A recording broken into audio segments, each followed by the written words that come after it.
আল্লাহ সুবহানাহু ওয়া তাআলা এক, তার যত গুণাবলী আছে, তার যত সিফতি নাম আছে, এই ৯৯টা যে গুণ, এই গুণগুলো একমাত্র কার? একমাত্র কার? একমাত্র কার? রিজিক দাতা কে? আইন দাতা কে? বিধান দাতা কে? মুখে বলে, কাজে করবে নাই।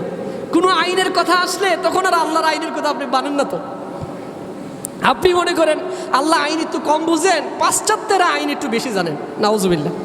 বলে কি বলে না? বলেন, আল্লাহর আইন দিয়ে সমাজ চলুক, রাষ্ট্র চলুক, মানুষ এটা অন্তর থেকে অনেক মানুষই চায় না, কিন্তু মাথায় টুপি দিয়ে রাখছে, ঠিকই না? আইনের ক্ষেত্রেও যে আইনদাতা একজন, মানুষ এটা মানে না। না, বাস্তবতার আলোকে আইন না করলে কি হয়? পাশ্চাত্যের আইনগুলো তাদের কাছে সুন্দর লাগে, ঠিক কিনা বলে? প্রিয় ভাইরা, আল্লাহ সুবহানাহু ওয়া তাআলার ৯৯টা গুণবাচক নামের ক্ষেত্রে আমার আল্লাহ এক। আল্লাহর নবীকে কেউ যদি গুণান্বিত করতে করতে আল্লাহর গুণগুলো টেনে টেনে কেউ যদি আল্লাহর রসুলকে দিয়ে দেয়, সে কখনো মুসলিম হতে পারে না। তার পরিচয় মুনাফিক, তার পরিচয় মুশরিক, ঠিক কিনা? তার পরিচয় হলো মুশরিক। প্রিয় ভাইয়েরা, এজন্য আল্লাহর নবীকে কোন গুণে গুণান্বিত করবেন, আগে জানা লাগবে এই গুণটাকে আল্লাহর কিনা।